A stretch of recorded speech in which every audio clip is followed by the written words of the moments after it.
대한민국 총영사관인가요? 여기는 축구특가 주정부입니다. 베링 해역에서 조업 중이던 한국 선박에서 응급 환자가 발생했습니다. 2017년 6월에 어느 날 아침 갑자기 걸려온 한 통의 전화는 영사관의 분위기를 순식간에 긴장 모드로 바꿔놓았습니다. 안녕하세요. 해안행TV입니다. 오늘은 제가 영사관에서 근무할 당시 실제 겪었던 베링 해역에서의 응급사고에 대해 이야기해보려 합니다. 일상에서 자주 벌어지는 상황은 아니지만 해외에서 겪을 수 있는 가장 극단적인 상황 중 하나였죠. 베링해는 러시아와 미국 사이의 태평양 북단, 북극해 인근에 위치한 바다로 매우 혹독한 날씨로 유명합니다. 겨울이면 바다가 얼어붙는 것은 물론 거대한 파도와 험난한 바람 때문에 악마의 바다라는 별명을 가지고 있습니다. 그럼에도 불구하고 우리 어선들은 명태를 잡기 위해 이 험난한 바다에서 조업을 하고 있죠. 지구온난화로 해수 온도가 상승하면서 명태가 북쪽으로 이동했기 때문이죠. 사실 베링해는 우리 총영사관에게는 좋지 않은 기억이 남아있는 장소이기도 합니다. 2024년 12월 당시 명태잡이 조업을 하던 우리 선박 오룡호가 좌초우에 침몰하여 수십 명의 인명피해가 발생한 적이 있었기 때문이죠. 문제의 사고는 우리 명태잡이 어선 중 한 척에서 발생했습니다. 출항한 지 일주일 만에 막내 선원 한 명이 심한 복통을 호소하기 시작했죠. 시간이 지날수록 통증이 심해지자 선장은 배를 돌렸고 16시간 만에 가장 가까운 육지인 추코트카 자치구의 작은 마을 베링코프스크에 도착했습니다. 간신히 현지 병원을 찾았지만 더 큰 문제가 기다리고 있었습니다. 담당 의사는 급성 맹장염을 의심했지만 작은 시골 병원이라 검사 시설도 없었고 마취 의사도 없어서 수술이 불가능했습니다. 빨리 환자를 수술할 수 있는 큰 병원으로 옮기는 것만이 유일한 해결책이었지만 그것조차 쉽지는 않았습니다. 추코트카는 러시아의 북동쪽 끝에 위치한 세계에서 가장 고립된 지역 중 하나입니다. 이곳의 기후는 매우 혹독하여 10월부터 이듬해 6월까지 눈이 내리고 겨울에는 하루에 단 2시간 정도만 해가 뜨는 기나긴 북극의 밤인 극야 시즌이 이어집니다. 마을 간에는 도로가 없고 이동수단은 비행기와 헬리콥터, 수륙 양용 차량뿐입니다. 인구 밀도가 낮아 면적은 한반도의 7배 크기지만 인구는 5만 명에 불과합니다. 현지인들은 이 지역의 날씨를 두고 한 달은 나쁜 날씨가, 두 달은 매우 나쁜 날씨, 그리고 나머지 달들은 잔혹한 날씨라고 농담을 합니다. 러시아의 대표적인 썰매견인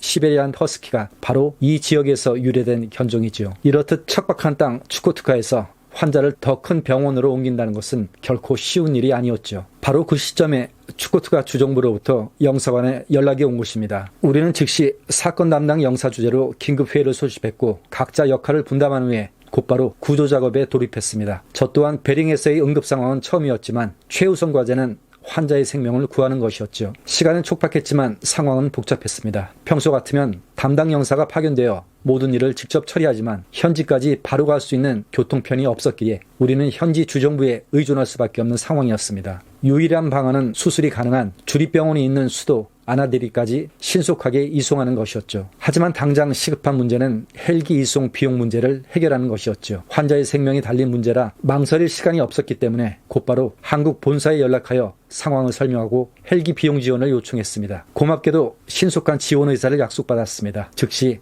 주정부의 협조를 받아 헬기 이송이 빠르게 진행되었고 마침내 사고 접수 3시간 만에 환자는 무사히 주립병원에 도착할 수 있었습니다.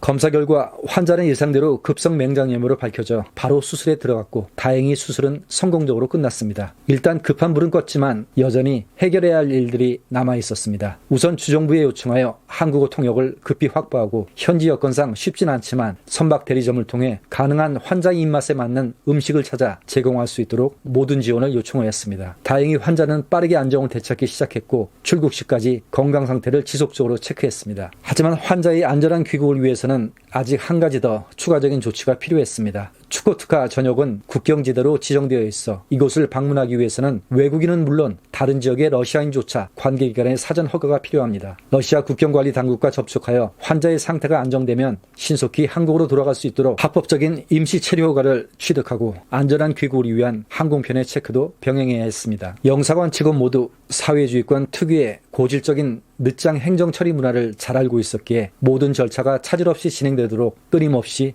확인하고 또 확인해야 했죠. 이런 노력 끝에 마침내 귀국 일정이 확정되었고 환자는 드디어 일주일 후에 추코트카를 떠나 한국행 항공편이 있는 러시아 극동 지역의 하바롭스크에 도착할 수 있었습니다. 그리고 다음날 무사히 인천공항으로 귀국할 수 있었고요. 마지막 출국 절차를 마치고 탑승 게이트로 이동하면서 한층 밝아진 목소리로 생명을 구해주어 정말 감사하다는 환자의 목소리를 듣고서야 비로소 안도감을 느낄 수 있었습니다. 차가운 베링에서 긴박한 응급 상황이 시작된 지 일주일 만에 환자는 추코트카에서 하바롭스크 그리고 다시 인천으로 안전하게 돌아갈 수 있었습니다. 영사관이야 당연히 해야 할 일을 한 것이지만 한 번도 만나본 적 없는 현지 주정부 관계자들과 무엇보다 힘든 여건 속에서도 끝까지 참고 견디어준 환자분, 그리고 신속한 의사결정을 내려준 선사 측과 환자 지원에 최선을 다해준 현지 선박 대리점 관계자들 덕분에 가능한 일이었죠. 이 사례는 단지 영사관의 역할뿐만 아니라 해외에서 예측할 수 없는 상황에 대비하는 준비의 중요성을 강조합니다. 열악한 지역의